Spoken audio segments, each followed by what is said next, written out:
तो नमस्कार दोस्तों, आज की इस वीडियो में हम जानेंगे किस तरह से आप पोस्ट ऑफिस के डिपॉजिट फॉर्म यानी कि पैसे जमा करने वाले फॉर्म को भर सकते हैं और आप अपने पैसे को जमा कर सकते हैं।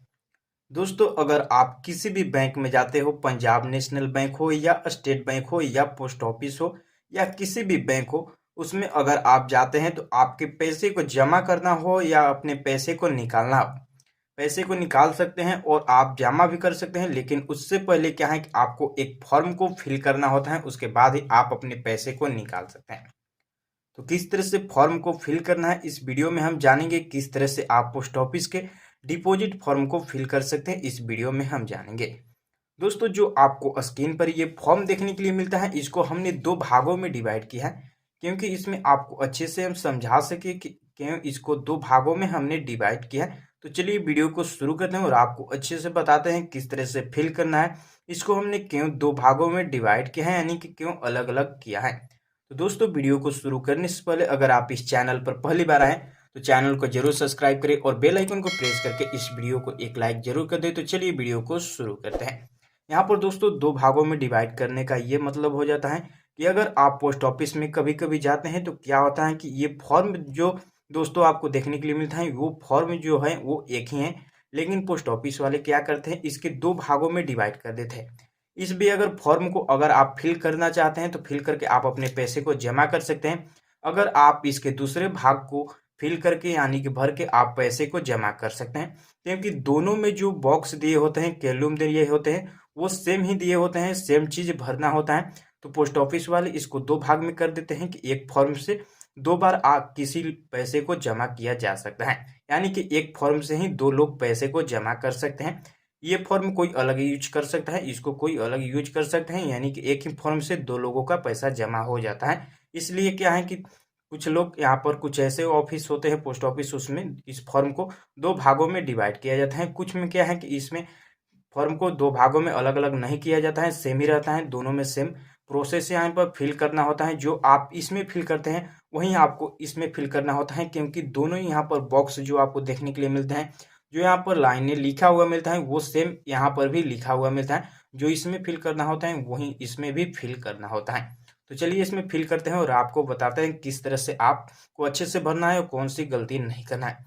इस तरफ दोस्तों, अगर आप इस तरफ पलटते हैं तो आपको हिंदी में देखने के लिए मिलता है। इसमें क्या है कि आप हिंदी में भी फिल कर सकते हैं और इंग्लिश में भी फिल कर सकते हैं। तो चलिए इस तरफ पहले क्या है कि हम इंग्लिश में फिल करेंगे, फिर उसके बाद हम आपको बताएंगे किस तरह से आप हिंदी में फिल कर सकते हैं।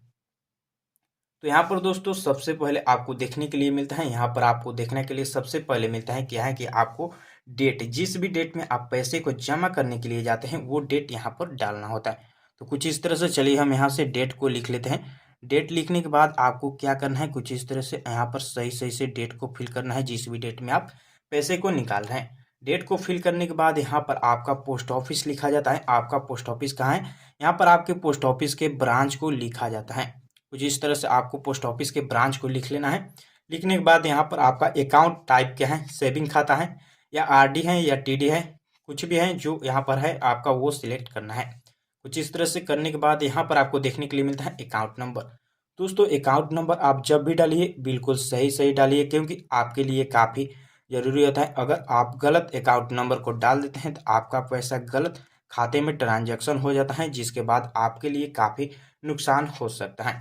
कुछ इस तरह से खाते संख्या को डालने के बाद यहाँ पर आपका पूछा जाता है मिस्टर मिसेस, यहाँ पर आपका नाम पूछा जाता है, जिसका खाता है उन्हीं का नाम लिखना होता है।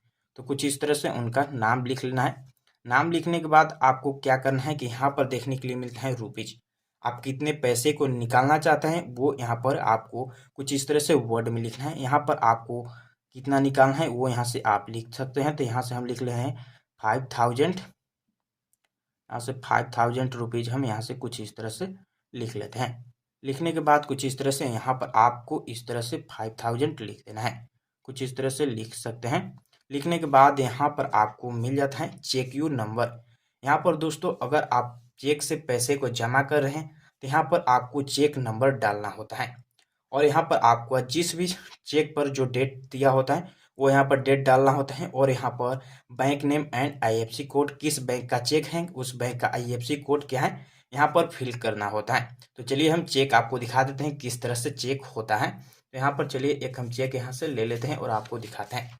यहाँ से दोस्तों कुछ इस तरह से चेक देखने के लिए मिल जाता है, जो कि आप यहाँ पर देख सकते हैं।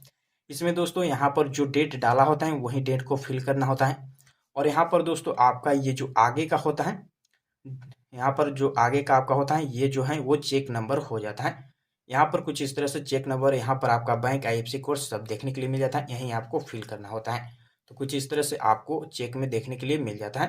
यहाँ पर दोस्तों इतना चेक नंबर फिल करने के बाद डेट और बैंक नंबर, नेम और आईएफएससी कोड फिल करने के बाद यहाँ पर आपको नीचे में बैंक ऑफ डिपॉजिट, यहाँ पर आपको कुछ भी फिल नहीं करना है। यहाँ पर इतना करने के बाद कुछ इस तरह से यहाँ पर भी फिल कर देना है, जो कि आप यहाँ पर देख सकते हैं। अकाउंट टाइप आपको यहाँ पर सिलेक्ट करना है। यहाँ पर आपका पोस्ट ऑफिस ब्रांच कहाँ पर है वो यहाँ से सिलेक्ट करना है। कुछ इस तरह से आपका पोस्ट ऑफिस ब्रांच यहाँ पर जहाँ पर है वो लिखना होता है। यहाँ पर आपको क्या है कि डेट लिखना है, जिस भी डेट में आपके पैसे जमा कर रहे हैं वो डेट यहाँ पर फिल करना है। तो कुछ इस तरह से हम डेट को लिख लेते हैं। डेट लिखने के बाद यहाँ पर क्या है कि आपको कुछ इस तरह से जो यहाँ पर आपने नाम लिखा उसी नाम को यहाँ पर भी फिल करना है। कुछ इस तरह से आपको सही सही से फिल करना है। एक बात हमेशा आपको याद रखना है, जब भी आप किसी भी फॉर्म को फिल करते हैं आपको अच्छे से फिल करना है, एक भी गलती नहीं होना चाहिए। और इसमें क्या है कि अगर गलती हो जाती है तो बाद में आप सुधार नहीं कर सकते हैं। तो कुछ इस तरह से यहाँ पर क्या है कि 5000 रुपीज़ हम यहाँ से लिख लेते हैं। 5000 रुपीज़ यहाँ से कुछ इस तरह से लिखने के बाद आपको क्या करना है, कुछ इस तरह से यहाँ पर भी 5000 रुपीज़ यहाँ पर आपको लिख लेना है।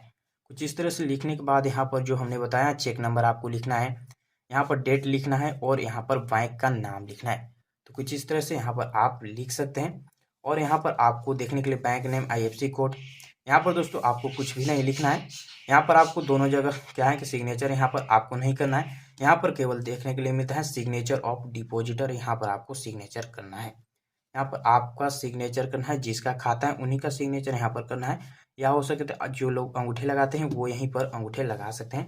यहाँ पर नीचे में आपको क्या करना है कि यहाँ पर एक मोबाइल नंबर को इंटर कर देना है। जो भी आपका मोबाइल नंबर हो जाता है उसको आप इंटर कर सकते हैं। यहाँ पर पेन नंबर भी डाल सकते हैं, छोड़ भी सकते हैं। तो कुछ इस तरह से आपका फॉर्म यहाँ पर क्या है कि आपका रेडी हो जाता है।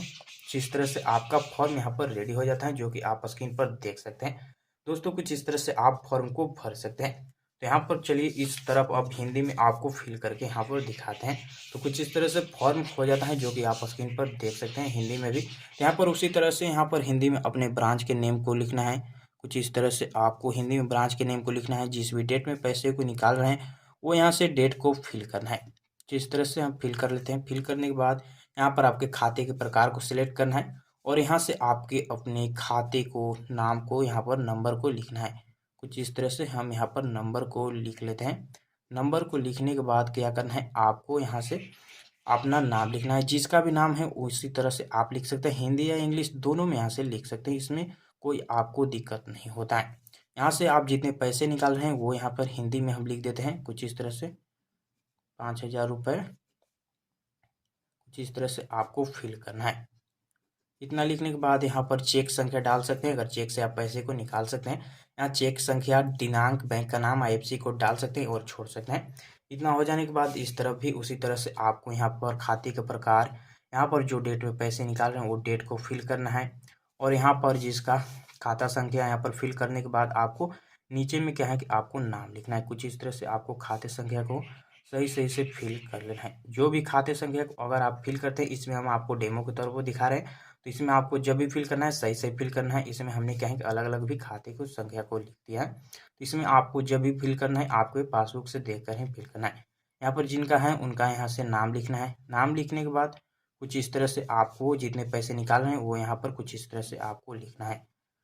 कुछ इस तरह से हम यहाँ पे 5000 रुपये मात्र यहाँ पर लिख देते हैं। इतना लिखने के बाद यहाँ पर आपको वहीं लिखा होता है चेक संख्या, दिनांक, यहाँ पर बैंक का नाम, आईएफएससी कोड। तो यहाँ से आपको कुछ इस तरह से 5000 रुपये लिख देना है। इतना लिखने के बाद यहाँ पर आपको मिल जाता है जमाकर्ता के हस्ताक्षर, जिनका खाता है उनका हस्ताक्षर करना होता है। यहाँ पर दोस्तों जिस तरह से आप हस्ताक्षर यानी कि सिग्नेचर किए थे बैंक खुलवाते समय, उसी तरह के सिग्नेचर यहाँ पर करना है। इतना करने के बाद यहाँ पर आपको एक मोबाइल नंबर को इंटर कर देना है, जो कि आप कुछ इस तरह से यहाँ पर इंटर कर सकते हैं। और इंटर करने के बाद ये फॉर्म आपका पूरी तरह से बनकर तैयार हो जाता है। इससे अब आप अपने पैसे को जमा कर सकते हैं। तो दोस्तों कुछ इस तरह से आपको फॉर्म को फिल करना है और आप अपने पैसे को जमा कर सकते हैं। तो दोस्तों ये वीडियो आपको अच्छी लगी तो वीडियो को लाइक करें और पोस्ट ऑफिस के विथड्रॉल फॉर्म यानी कि पैसे निकालने वाले फॉर्म को अगर आप भरना चाहते हैं तो वीडियो के डिस्क्रिप्शन आपको बैंक से रिलेटेड जितने भी वीडियो हमने बनाए हैं उसकी प्लेलिस्ट मिल जाएगी। वहां से आप जाकर देखकर सभी बैंक के पैसे जमा करना हो या निकालना हो उसकी वीडियो आप देखकर सीख सकते हैं। तो दोस्तों मिलते हैं इसी तरह की एक और न्यू वीडियो में, और अभी तक आप इस चैनल पर न्यू हैं तो चैनल को जरूर सब्सक्राइब करें। तो दोस्तों मिलते हैं इसी तरह की एक और न्यू वीडियो में, तब तक के लिए धन्यवाद दोस्तों।